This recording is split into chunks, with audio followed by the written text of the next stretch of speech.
Please go on, Kun Sarah. Shall we start?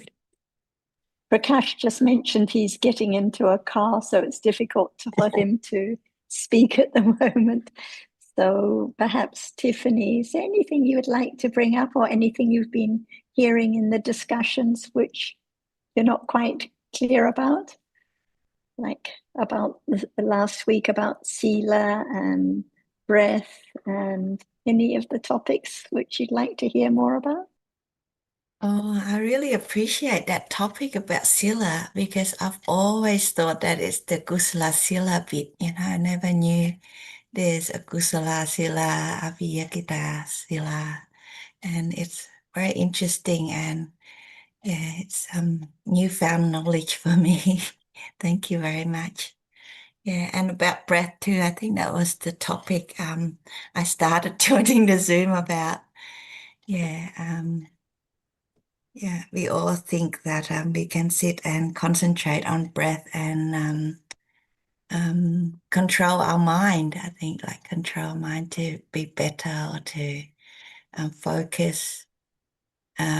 Meditating, we think it's good, but it's still us doing it, isn't it? We don't really understand what's going on. It's the understanding that's important. So yeah, that's really good too. We're always talking about meditation, but still there's a lot of misunderstanding. Yeah, thank you. And when we were in Melbourne with some of your Cambodian friends, same topics about practice and meditation and focus and quiet place. It's like lack of confidence that there can be understanding now, anywhere, anytime. There's still the idea that if one isn't in a quiet place and if one isn't focusing on object, awareness cannot arise. And the idea that otherwise it's just theory. So these are very strong ideas because this is what is usually taught. And the beginning of understanding of Dhammas as anatta is not firm enough. So that's why there's always the idea of focusing on an object, such as breath, but not even understanding what breath is, just focusing on one's idea of breath. And like you say, it's a selection and an idea that it's kusala, but actually no understanding of what is kusala at this moment. But I think there has to be the hearing about these topics again and again, because the ideas of a special place, a special time, quiet, breath, taking precepts and so on is what everyone has heard a lot about. Let's see if Ajahn would like to continue this topic and discuss it further with you, Ajahn. Yeah, I think that we shouldn't forget at all the teachings of the Buddha, just about understanding whatever is that right now, every moment in life. Otherwise, how could he be a Buddha, the enlightened one, if there's no realization of the truth of what is there now, unknown at all, from those who haven't heard any word from the enlightened one? That's why Dhamma should be considered that what is it? It cannot be anything else. Each one which is real is a Dhamma. That's why no matter concentrated on breath, is there any understanding of Dhamma? Nothing to do with Dhamma. If there is just the idea and just the wish to concentrate on it, to gain what? No understanding at all from the very beginning. That's why any word about no understanding at all of what is there right now, is it worthwhile to listen to? How come the great understanding or great wisdom without understanding what is there right now as it is, little by little, to be true to the truth of what is there right now. What did Buddha say? And what the others say about right now. What is there? See, that's why what is there can be realized that is so true according to the understanding of the truth from the very beginning now. What is it now? Why do we talk about it again and again?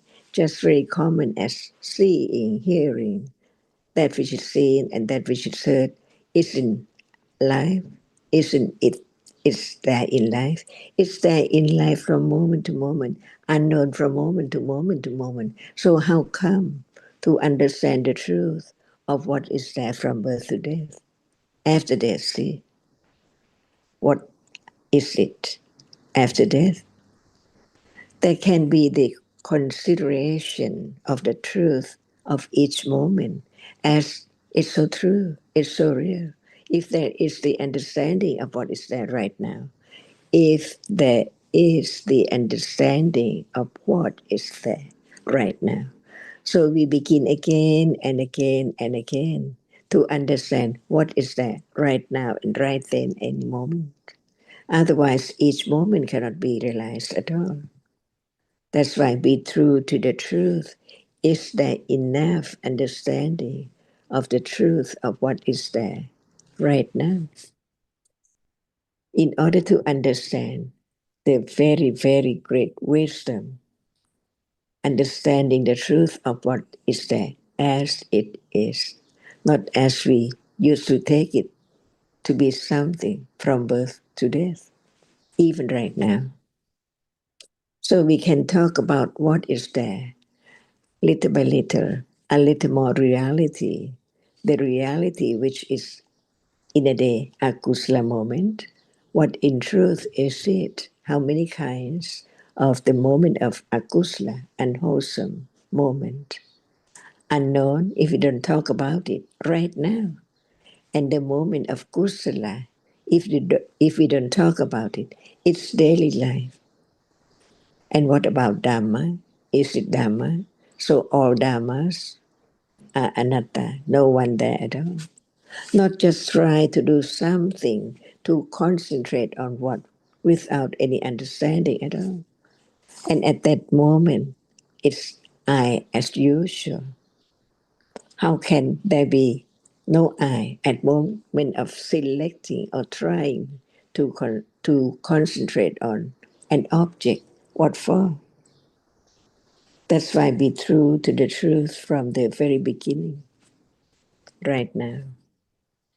So we can talk about any reality which hasn't been known before, but begin to understand it. It's just a moment in life, daily life. So, what is there now? Not just the word, but the reality is so real, so true, so unknown as it is.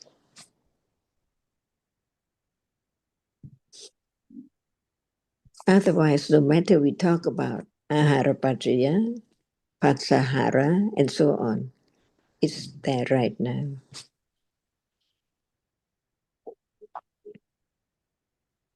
So it's Any, there.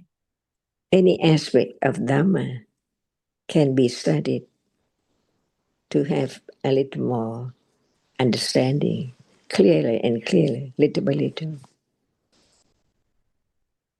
That's the way it is enrooted to understand what is there at any time by conditions.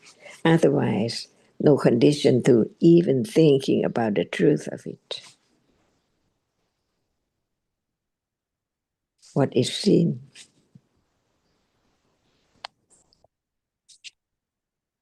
right now? What is it, Ajahn? What is seen right now? Rupa. The word rupa, Oh, the word Vanna. rupa, Vanna. the word rupa, see, is heard But what about the understanding of that which is seen? When we say rupa, it's just the sound and the thought about the meaning. But what is the nature of that which is seen right now? It arises and fall away. What arises? The color. So no one there at all. No matter any moment of seeing. See, it's so true. It is enrooted from moment to moment to understand in truth. No one there at all at moment of seeing that which is seen. If there is no thinking. So the moment of seeing is conditioned by so many conditions too. To let go the idea of I or I can do. In truth, it's gone, never to arise again. See, little by little, developing the firm confidence of the truth, gradually, not to follow the idea that has been accumulated so long time ago up to now as something is seen, someone is seen. And the seeing, no one else, so it's I. So it experiences the object with the idea of I, but at the moment of seeing, see, Ajahn, at the moment of seeing, can I ask the Aramana and the eye base, they rise together, don't they? And the not, citta arises inside the eye base. why do you say they arise together? Each one is conditioned.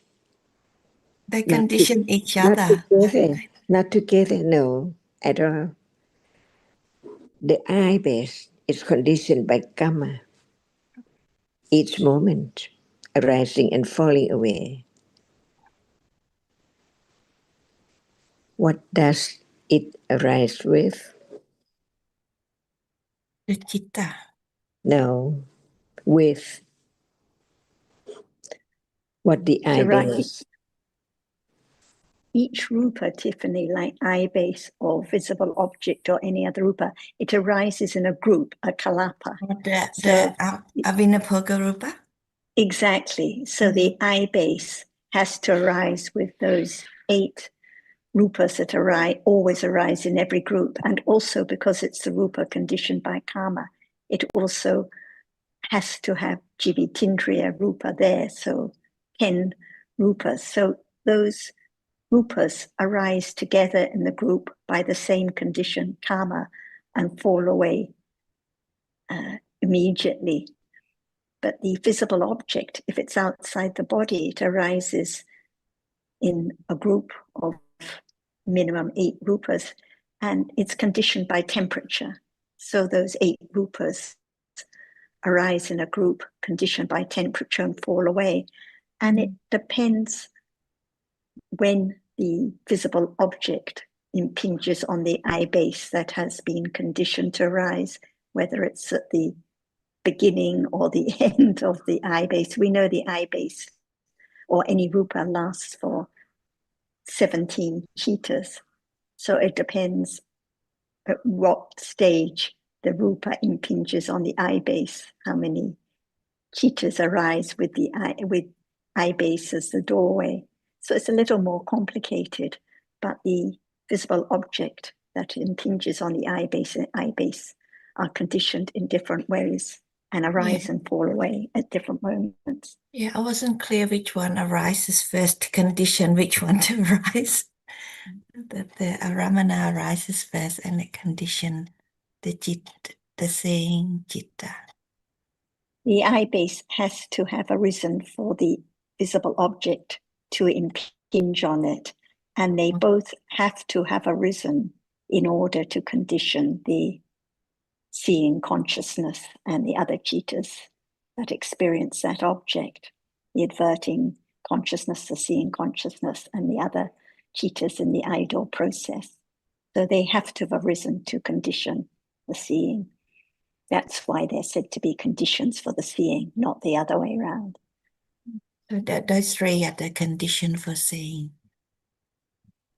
Those Tiffany. two, the visible object and the eye base, are conditions for seeing. But of course, there are other conditions for seeing. The cetasikas that arise together with seeing, like Ajahn just briefly referred to, ahara paccaya, the passa is nutriment condition for the seeing and the other cetasikas, and the citta is nutriment ahara paccaya for the cetasikas that arise with it, and they're all condition each other by sahajata and other conditions. And of course, seeing is a result of karma, so past karma is also conditioned for seeing. The citta that's just fallen away is a condition, many different conditions. But when we talk about visible object and eye base, those two are conditions for the seeing at that moment. Thank you. Tiffany, you can consider it this way, that rupas are rising and falling away all the time. And with each kalapa, there must be this necessary one of the eight is visible object. So it means visible object is rising and falling away all the time, conditioned, whether that rupa is conditioned by utu, ahara, chitta, or kama. So visible object everywhere. But it depends on the karma condition that conditions eye base that they can be seen at any given moment of a visible object.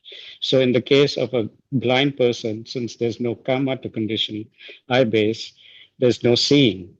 But for a person with eyes, uh, eyes, there are conditions for seeing because the eye base is being conditioned also all the time. And so when the visible object, whether that visible object is conditioned by utu, means the rupa is outside, or when it's seeing a person turn red because of chitta or whatever, that when that rupa impinges on the eye base, then there is seeing. So these two are different. It's not dependent on each other. It depends. There's for seeing to arise, then it depends on whether there's visible object impinging on the eye. So there That must be depends on the both. karma. Yeah. The eye depends on karma, and even the seeing it depends on karma. Yep, understand. Thank you, Kunsakin. The visible object, no matter whether it's outside or inside the body, can be, if it's outside, it must be conditioned by utu, temperature. Inside the body, it can be conditioned by any of those conditions. But even though eye base is arising and falling away all the time, conditioned by karma, it depends whether any visible object in a group impinges on it or not. If it doesn't impinge on the eye base, no seeing at that moment.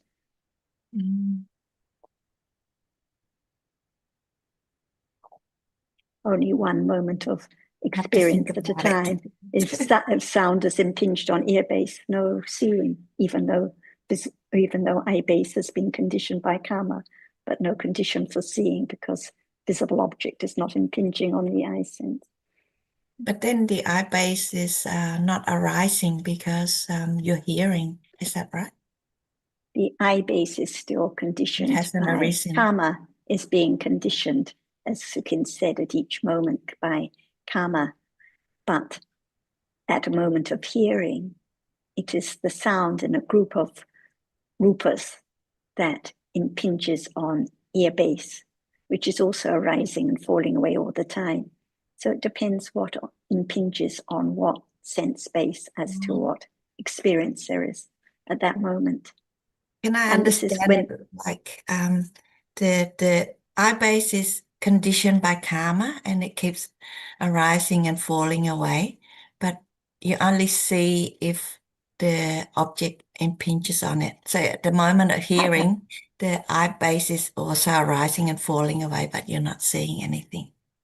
That's right. It depends on whether the visible object impinges on it, and it also depends whether there are conditions by karma for that seeing to arise. So many different conditions for seeing to arise. So when we were talking about the ayatanas last week or the week before, this is referring to those dhammas at this very moment. So at a moment of seeing, the seeing is ayatana, the eye sense, the visible object, the cetasikas are all ayatanas at that moment. But at a moment of hearing, even though visible objects are rising and falling away and eye bases are rising and falling away, the ayatanas are the hearing, the sound, the ear base, the cetasikas. Only one citta at a time. Thank you. That's exactly the point. All anatta, all by different conditions. Thank you. Oh, wow.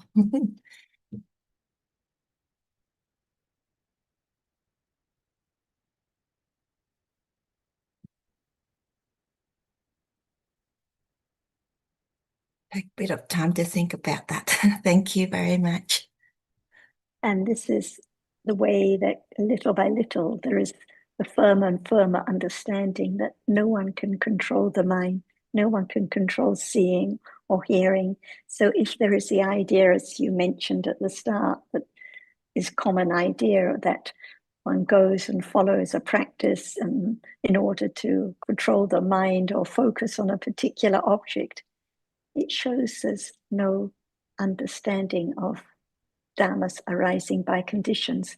And the reason we talk about different conditions is not to confuse anyone, but just to understand a little more that there are just different dhammas arising and falling away, conditioned in so many ways. No one there to control, no one to focus, no one to meditate, no one to get close to the Dhamma or do anything. I'm starting to understand that the citta arises. That's why people want to do different things. There's no control about that either. Yeah, because there's no understanding yet. That's why. And the wishing and the attachment to focusing or getting results or being calm is so strong as well. Wanting to get a result, not wanting to just discuss and consider and find out more about ignorance now. Too slow.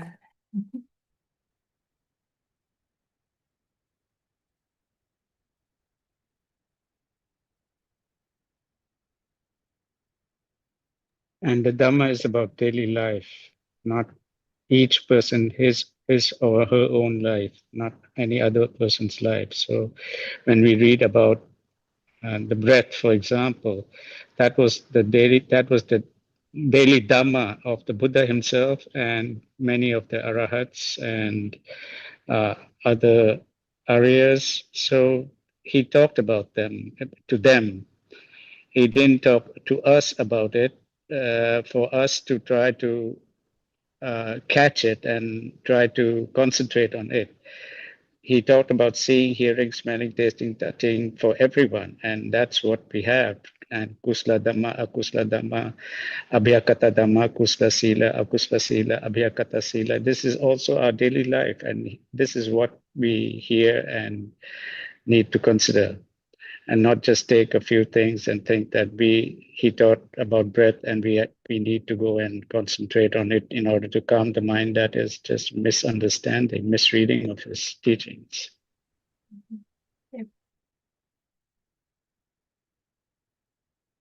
As Ajahn was stressing, it's now, every moment of life, it's now.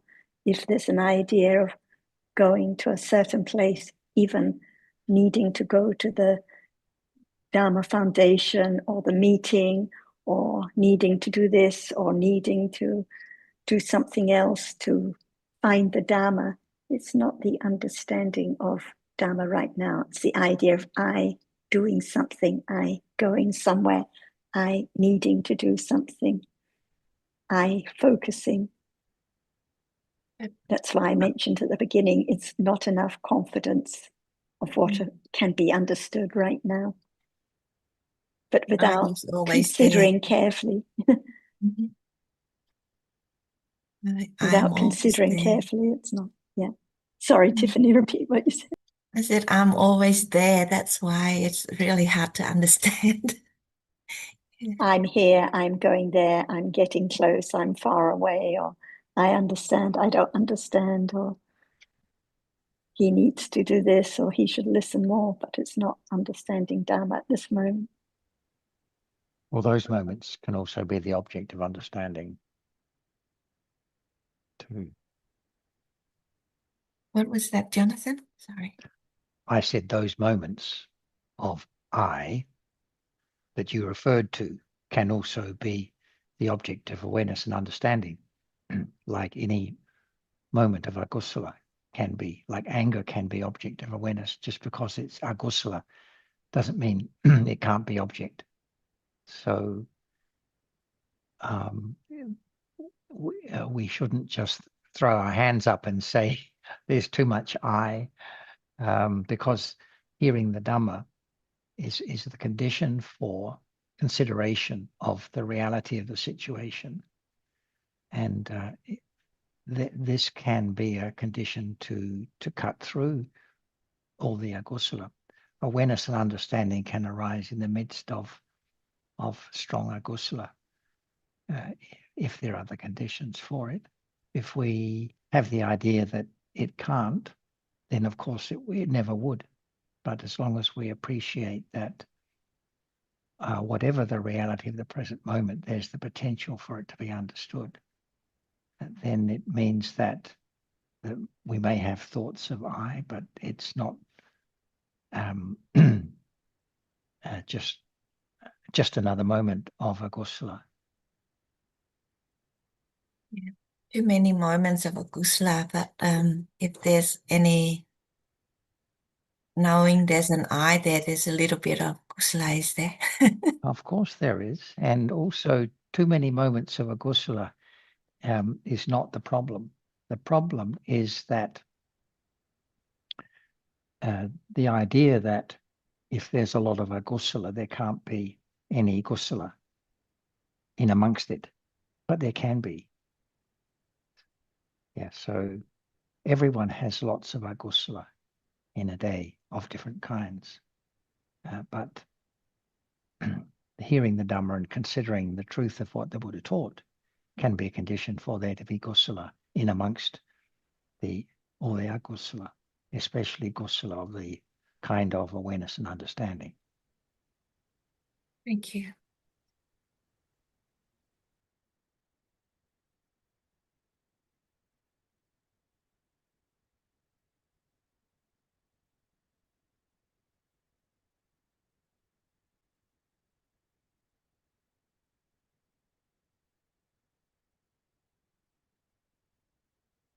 And the main point is that they're all just dhammas. It's not my kusala or akusala or my misunderstanding or I who am not following the Dhamma or I'm getting close to the Dhamma. They're just different dhammas, not belonging to anyone. So it's the relief, wouldn't you say, Tiffany, when there's the understanding, no need to go anywhere, no need to focus, no need to wear special clothes, no need to practice anything. It's the fear of not knowing. That's what it is. The fear of not knowing, like what's right and what's wrong. That's all. Yeah, it's a fear. That's why we need to study Dharma and find out at least what the Buddha said and try to understand it, I think. Yeah. I think it's the consideration of what has been studied rather than what we think of as studying the Dhamma. That's important. Studying the Dhamma in the way we might think of studying the Dhamma isn't what helps. It's the consideration of what one has heard or read in the study and appreciating that it is somehow related to the present moment that is going to prompt the moments of agusala, hopefully including some level of understanding. I think perhaps. if you understand Dharma a little bit, like at that moment, you can, I think if there's a little bit of understanding, sometimes sati would arise. So, yeah, if you know what is good, Well, what Well, is that's it. If bad. there can be little bits of understanding, little glimmers of understanding, and that means that there's sati is there anyway, because Yeah. there couldn't be understanding without sati arising also. But those little bits of understanding are extremely important and valuable. So we shouldn't just wish there was more, stronger understanding, because that's, obviously the little bits of understanding will accumulate and will be a basis for further understanding in future. And that's to be appreciated. And the sati and panya would be imperceptible in the beginning, but they are there. When they are there, they've done their jobs, and that's good enough. and the fear that you mentioned, what kind of reality is the fear? Dosa and moha together. Yeah. So it's just, and how long does it last for, the fear? Just Like one the moment. fear of not understanding, the fear of, it's just a moment. And does it belong to anyone? It's because of self again. That's why there's Just like people there. but it's just for a moment, and it can be understood too, and it's gone. And it's not my fear. It's just a moment and it's gone. Just a moment of dosa because of clinging to understanding. So fear of not understanding. Without clinging, no fear. Yeah. And Because I think let's Ajahn see if asked Ajahn. about, sorry, you No, can. go on. Because I was Ajahn just going asked to. about what is life, and life is about seeing, hearing, and all that. And then I think, life is about what you do right now, isn't it? What you're accumulating right now. I don't know. Is there any you to do anything? This is the point. That again, yes. Life But is is there anything Dhamma apart?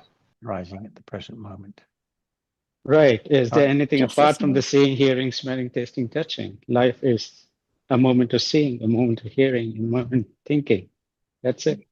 That is It is life. that. Yeah, it is that. But it's how you react and how you. That is life too. No. Yeah. Another life. But that's the story of life, not the reality of life at the present moment. And that's the story of I, the story of how I react, the story of what I should do, the story of my fear, the story of whether I should come or not come. These are all the stories about I, not the understanding of Dhamma. That's why, as Jan said, which Dhamma shall we discuss? Because it's only by discussing and considering the nature of different Dhammas that there can be the gradual letting go of I and what I do and what I tend to, and so on, little by little. Jan, would you like to continue?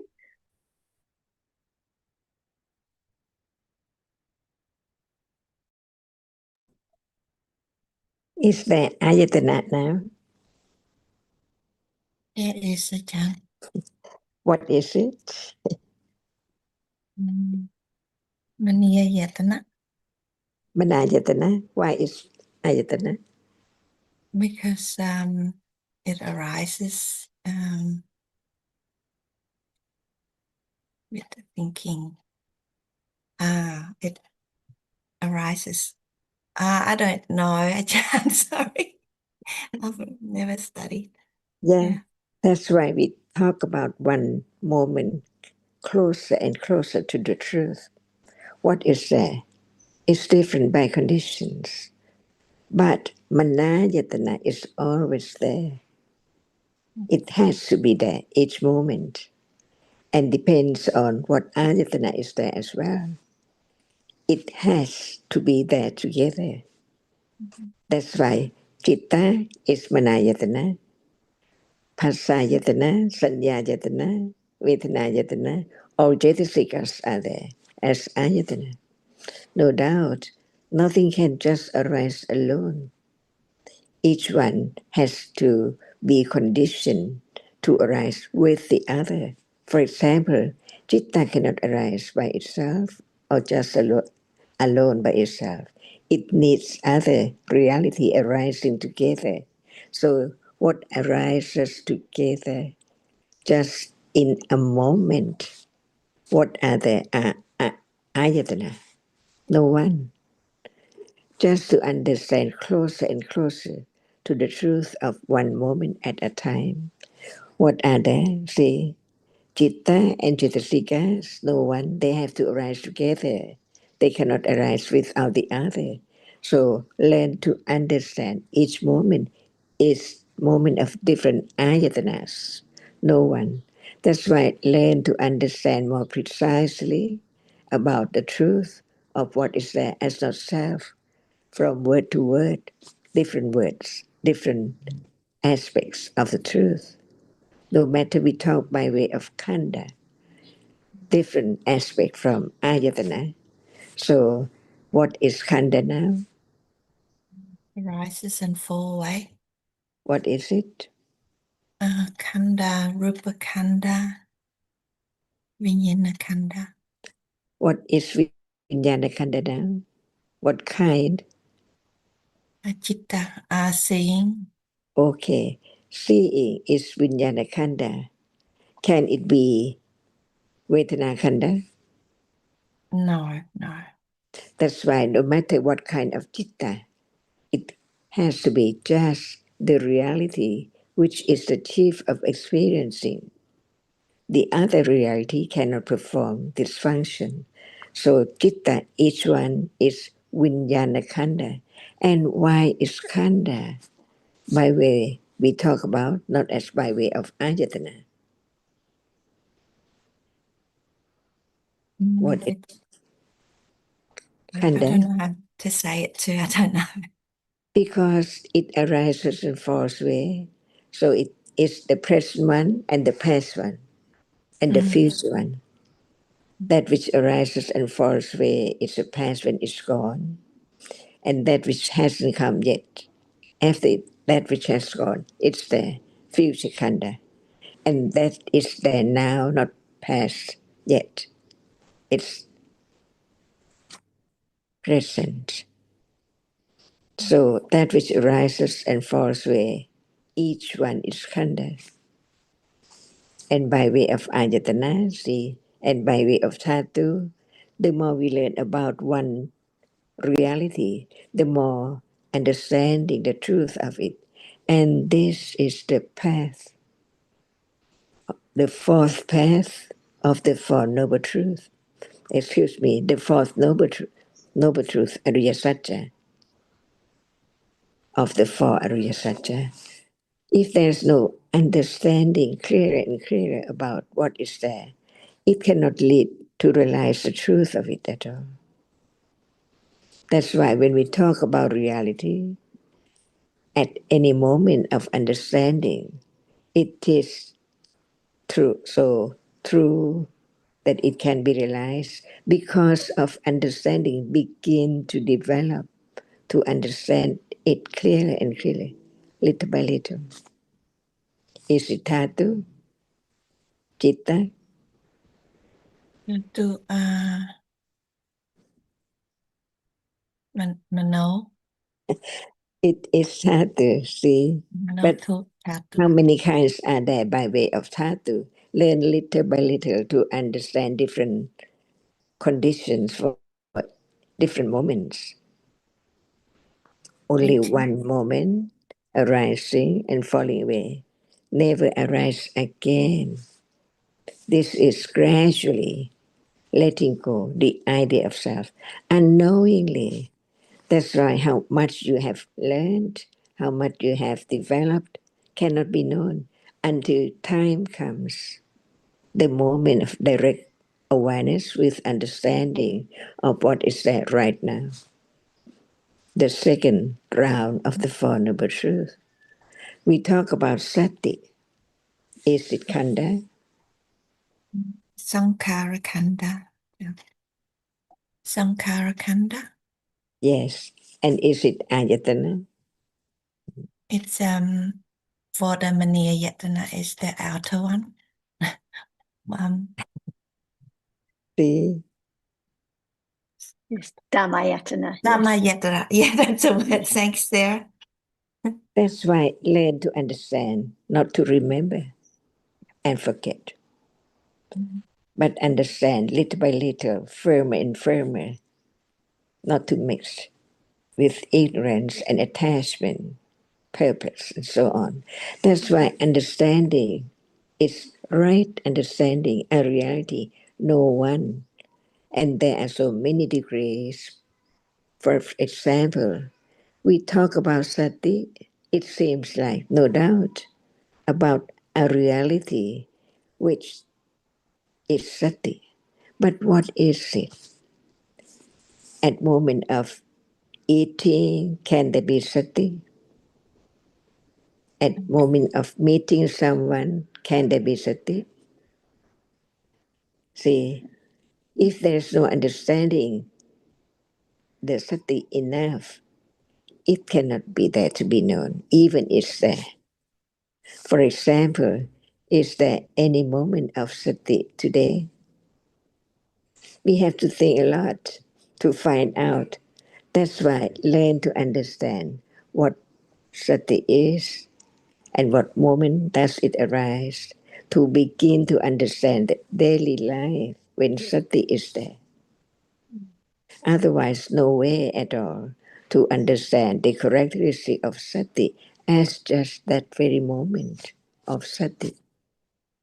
So we learn about different realities to understand the different characteristics of Dhamma in a day, in daily life only, right? When it's there to be known. So is there sati today at all? Yeah, when you're friendly to someone. And what about now? Moment of understanding. Yes. Sati is the unknown, but it Unknown. has to be there because without the careful considering, there can never be the understanding of what is heard about the truth. That's why at moment of careful considering, it condition moment of awareness of what is heard as it is. Listen with sati and listen without sati. Is it there in a day? Talking about different situations, different stories. Lopa is there, dosa is there, akusala is there, not sati. That's why in a day, any moment of thinking or considering or performing any words or speech or deeds in wholesome way, it is sati. Learn to understand the reality right then, little by little, not intentionally, but by conditions. So there are many degrees of sati. Learn to understand a little more. Not just the word sati arises with such and such citta at such and such situation and so on. But even right now, it does not show up. It's there, conditioned to arise with right understanding of what is heard. It's there unknown until it's known by conditions, not at anyone's will. Try to have sati on such and such object. That is not right. No understanding of the truth of Dhamma. So understanding the characteristic of what is there is understanding Dhamma little by little in daily life. So in a day, we don't know when there will be the understanding of the nature of sati in a day. But when it's the second round of the Four Noble Truth, no doubt about the characteristic of sati. It's there, being aware of a reality right now by conditions. So different levels of sati. We can talk about panya and many different realities just to understand the first round intellectually. It's that, not this, like phassa. It's not vedana, it's not sanya, it's not cetana. But when it's there in daily life, it depends on conditions. The moment when sati is there, arising, being aware, instantly, not at anyone's will, unexpectedly, that moment, the characteristic of sati is that it's aware of a characteristic of a reality. That's why not no one at all, at any time, any moment. Different realities conditioned.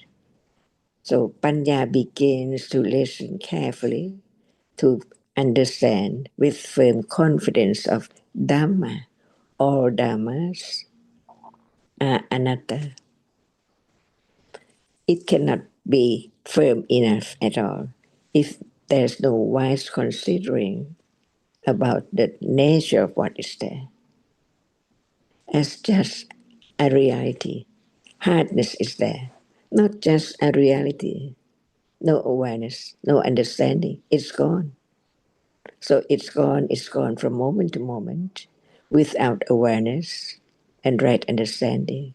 That's why we learn to understand one reality by different aspects to develop the Dhamma, not anyone or anything at all. Each Dhamma is not self or anything, not atta. All Dhammas are anatta. So what is seen now is not anatta yet. That's right. But when there is a little more understanding, and when it's conditioned just to be aware with right understanding of what which has appeared in life but not known before, to begin to develop right understanding gradually by conditions, anatta.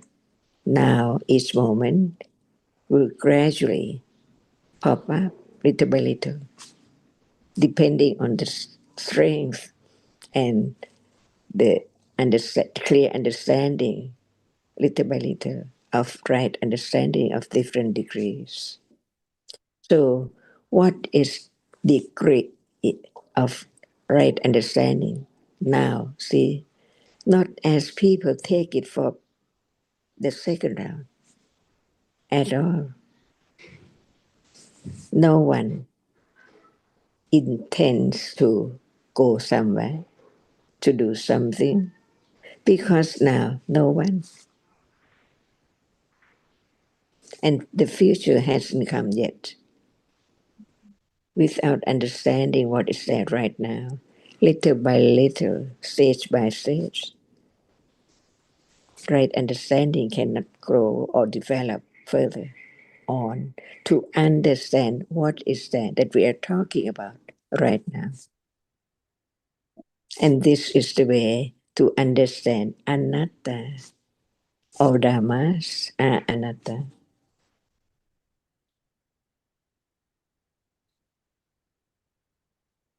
Is there any atta? Only, only, only when we have Right now, see, right right now, now. it's atta, wrong view, wrong understanding, micchaditi. Mhm.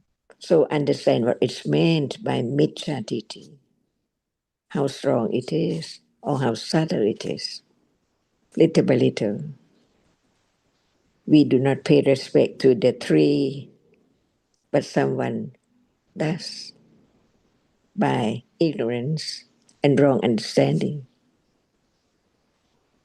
That's why Dhamma can be realized, but not instantly or at once. It has to develop with firm confidence, little by little, confidence of that which is seen. It cannot be anything at all. It cannot be anyone, no tree, no lake, no sky, only different colors. Be true to the truth. Before it can be realized, it shows up just like that. Vipassana, the third degree, the third round of the Ariya Satya. But without the first one, understand it so clear, not anyone is seen. See, before it's so firm as only that which is seen, so very, very little as a speck only. How can it be anything? When we watch TV, so many people, when we turn off TV, there are still many people. See, different condition for thinking about the story, people on the television screen, and without that, on the television screen, it's still so many people around, many things around, the same thought from that which is seen. Is it true?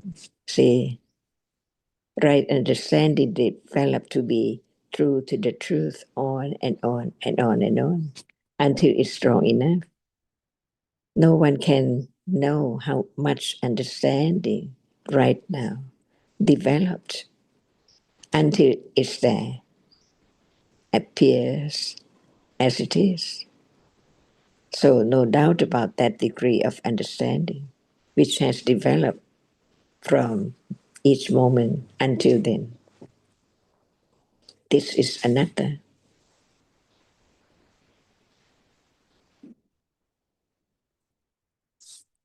So, there's the atta when there's no understanding enough of anatta. That's why right understanding has to develop from the very beginning. So true to the truth. Now, what is seen is still something seen at Do all. something. See? But right understanding begin to understand, to be reminded just that which is seen. So the attention to something seen gradually wearing away. So very, very little at a time until it's so great enough to be second round. At that moment, it appears as it is, little by little, until the third round is there. So is now hardness appear as it is? No, not yet.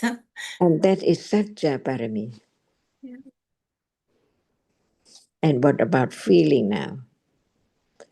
What about whatever is there? Not enough understanding as it is yet. But Panya begins to develop little by little. No one, not I. Even now, understanding is no one. So learn about what is there in a moment, little by little, from one to one, like akusala, citta and citasikas, vipaka, usla, kiriya, and so on. Just to let go the idea of self at moment of seeing, hearing, smelling, tasting, touching, and thinking. Yeah. Understand a little bit, Ajahn. Yeah.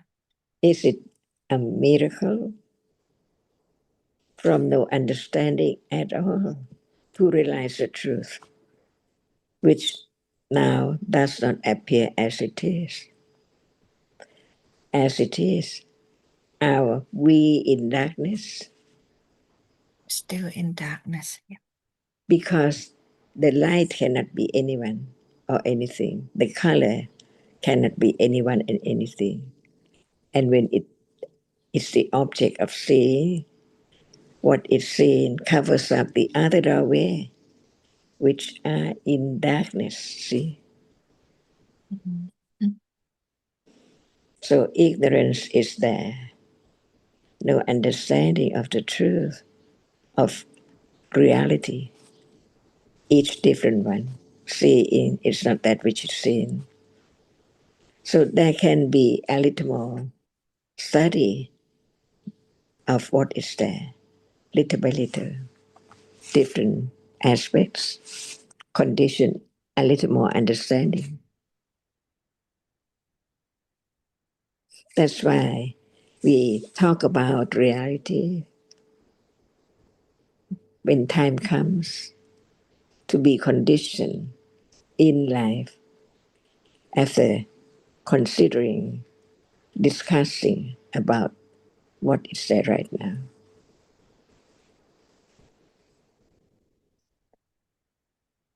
So, Tiffany, what is there right now are the ayatanas.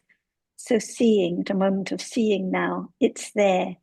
And the visible object that's impinged on the eye base is there. And the cetasikas arising with the seeing consciousness are there. So, even though there are countless sounds arising and falling away and ear bases arising and falling away conditioned by karma, they're not here and now because there's no hearing. So what is there here now are the ayatanas, the chitta that arises right now, the cetasikas, the reality that it experiences, the sense object that it experiences. So ayatanas refer to realities, dhammas, here and now. Oh, I remember now. Ayatana are the coming together of the dhammas. Yes. Yeah. So it's arising now.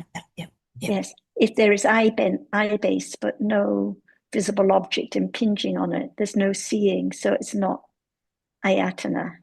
The moment of hearing, eye base is not. So it's what, as you say, comes together, what is there at this very moment.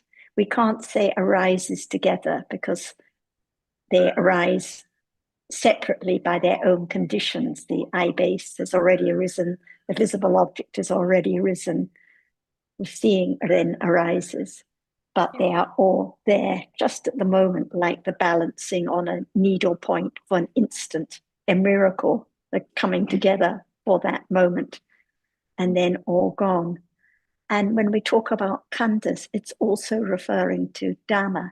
Any Dhamma that arises and falls away now is khandha. Any Dhamma that arose and fell away a moment ago, or yesterday, or last year, or last life was khandha. Now it is past khandha. And those Dhammas that will arise next moment in the future, they are khandhas to be, future khandha, and the one that was to be is there now. So it's present khandha. So whatever is conditioned to arise and fall away at this moment is khandha. And all dhammas are dhatus, elements, even nibbana. Any dhamma is dhatu, an element, that which is real at any moment. And when Ajahn mentioned in passing that vipassana is the third round, I'm just picking this up because for the benefit of our Indian friends and others, people think that they go and they practice vipassana and they know what vipassana is and they think the understanding now is vipassana. But as Ajahn stressed, this is the third round. If there hasn't been the first round, the Hariyati understanding, which is very firm, which firmly understands that no one to do anything, no one to do anything, no things, just different elements, different khandhas arising and falling away. If this is not firm and clear, then there cannot be the second round, the beginning of the direct understanding of dhammas, the development of satipatthana. And as Ajahn said, only when it is direct understanding, no doubt about what sati is, no doubt about what panya is, because there is the development of direct understanding of different dhammas, all anatta, of course. And only when satipatthana develops, directly understanding different dhammas, different namas, different rupas, again and again and again, only then can it condition the Pativeda understanding, which is the third round, the very firm, very clear understanding, which is vipassana jnanas, the different vipassana jnanas, stage by stage. So usually people just would like to practice vipassana or go and, but actually no beginning of understanding of the first round, the beginning of understanding of dhammas as anatta right now. So it's good to stress this, that impossible to have vipassana jnana, vipassana understanding without very firm understanding about what dhammas are, how there is no one to practice, no one to go there, no one to get close to the Dhamma, no one to do anything, just different dhammas arising and falling away now. And this understanding only can condition satipatthana and direct understanding of those same dhammas. The visible object is just the same, just that which is seen. If there's light, red, green, blue, yellow, if no light, still visible object. Just the same, no matter no understanding or little understanding or direct understanding or clear understanding of vipassana jnana, no difference to daily life, to the realities that make up daily life, just a difference in the understanding that develops, that's all.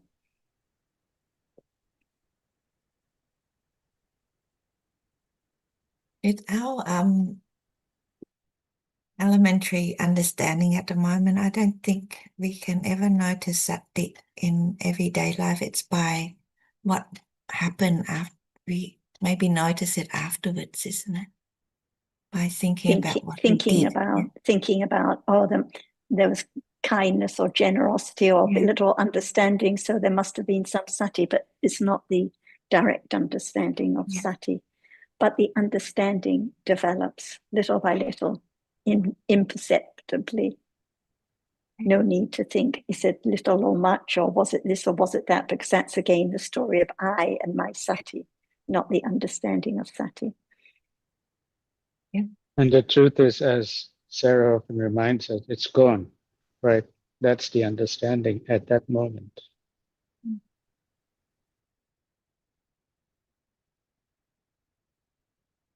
And is the reflection on Dhamma good medicine for when one is a little sick, like you said at the beginning? Yeah. At moments of, I think it's good to be sick. I can stay home and listen to Dhamma. Exactly.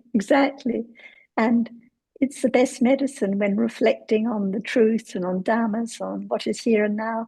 No time to think about poor me and my headache or whatever it is, or I had to leave work. Yes.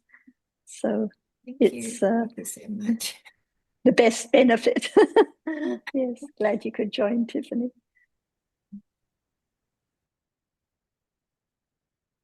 I don't know if Advait has anything he would like to ask or bring up, or whether it's not convenient for you today, Advait.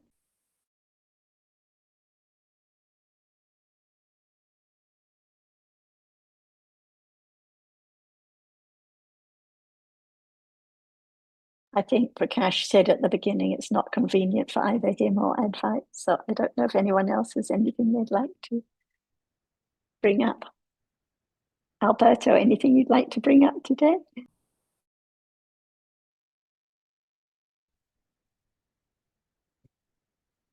Was thinking about another topic actually. It's about the Asa and Vitaka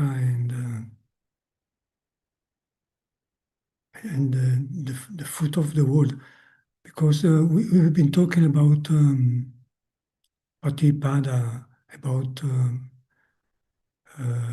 Javana Patipada, Tika Manasikara. And the word food came up in that occasion, and explaining that that is the first step of the. I think you Sarah was talking about this, about the first step in for the VT process, or for the Javana process to begin.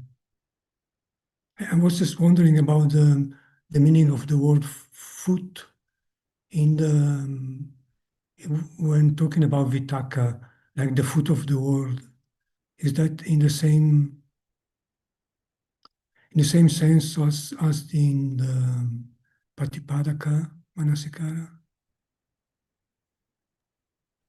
I think Maybe. that when it's referring to foot of the world, or Vitaka as foot of the world, it means it's like everything depends on Vitaka, like understanding cannot arise without Vitaka. But let's see what Ajahn would like to say about Vitaka as foot.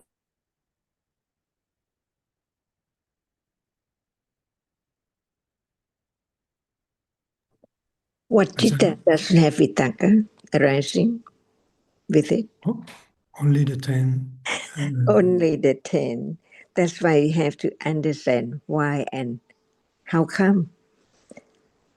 It's conditioned by karma, one karma in samsara, no matter past life or present life.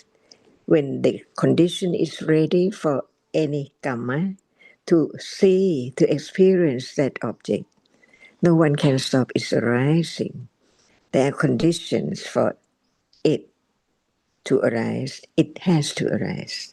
That's why it arises without vipaka or any other cetasikas at all.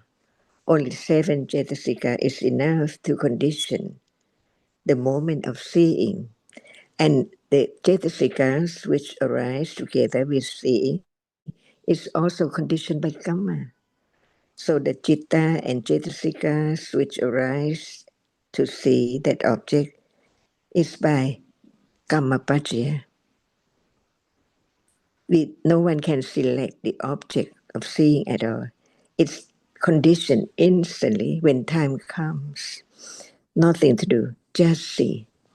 Remember that what is taken for story, for people and things, for peace and war and whatever situation is not seeing. It's the other citta before seeing and after seeing, but not moment of seeing.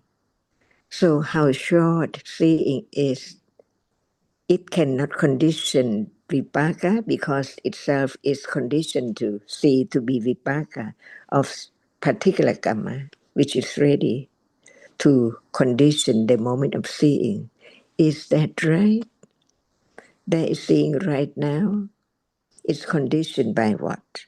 Not at will, but it sees different objects, pleasant or unpleasant. Why? It's the moment of experiencing unpleasant object, while everyone would like to experience just pleasant object. But it's there instantly by condition, because the condition for the arising to see is akusala karma. So it conditions moment of experience unpleasant object. But when it's the kusala karma condition, the seeing is so pleasant, everyone clings to it, enjoy it, wish to have it more and more and more, while seeing is just see. How come? Attachment to it. Not just seeing, seeing sees only one moment and gone. But the object is still there, not fall away yet. So there are conditions for the other citta to experience that object, not as vipaka, but by different chati. That's why now we don't talk about the Kiriya Citta, the Panchatavara Vachana, and the Votapana. But we talk about the Cetasika. that which impinge on the eye base. And while at the first moment of its impinging, citta is bhavanga, because there must be citta all the way, from moment to moment. And after bhavanga, it stops not being able to arise because it's time for karma to condition the moment of its result to experience the pleasant object or the unpleasant object. No other cetasika is needed at all. Only 7 is enough. But after seeing has gone, how come the other moment to experience that which is still there by not seeing it, but just receive the object which is still there to be object of experiencing sampatichana instantly. Anantarapajaya, samantarapajaya, no other citta at all. So what is the difference between seeing and sampatichana? More cetasikas. It needs vitaka, that which touch the object, to hold it for other moment of citta, to experience it by different conditions, not by that karma. The karma ends up at moment of santirana. No more vipaka to experience that. But the rupa is still there. That's why it has to be other citta, other chati, which experience that object by way of attachment, aversion, or understanding, depending on conditions. That's why vitaka is there with every citta before seeing and after seeing. That's why there are only 10 cittas without vitaka and other citasikas. But vitaka comes first after seeing is gone. It touched, vitaka touched the object. If we think about thinking, the sense of process cannot think. But what is that? Experience just the same object as seeing. The object hasn't fallen away yet. So after seeing, what follows? The moment which experience that object, because vitaka touched it for somebody to experience it on and on and on. That's why it's the food of the world. Just seeing, there cannot be anything thought about at all. No flower, no sky, no street, no car. But as soon as seeing has gone, vitaka is that touch the object for the next moment to experience it. It's the foot in the sense of walking. It walks around from then on. It moves around to be moment of pleasant feeling, liking, disliking, and on later. But the object is there, and there is no seeing. So, what experience is that when the object hasn't gone yet? It has to be the other citta, which is ready to come out after Votapana, which makes way for the kusla or akusla, which has been accumulated in mind as anusya, to condition moment of kusla or akusla, different degrees by conditions. That's why vitaka keeps on touching the object after the 10 cittas for the other citta. And before the 10, it has to be there, touching the object, because it does not see, it does not hear, but it begins to know. So there must be the vitaka which touch the object for the panchadavara vachana before seeing, and the citta after seeing, on and on and on and on like the foot, keep on. step on, step by step, each moment, to condition the world or the whole world with people and things around from eons and eons ago up till now. The world of atta, something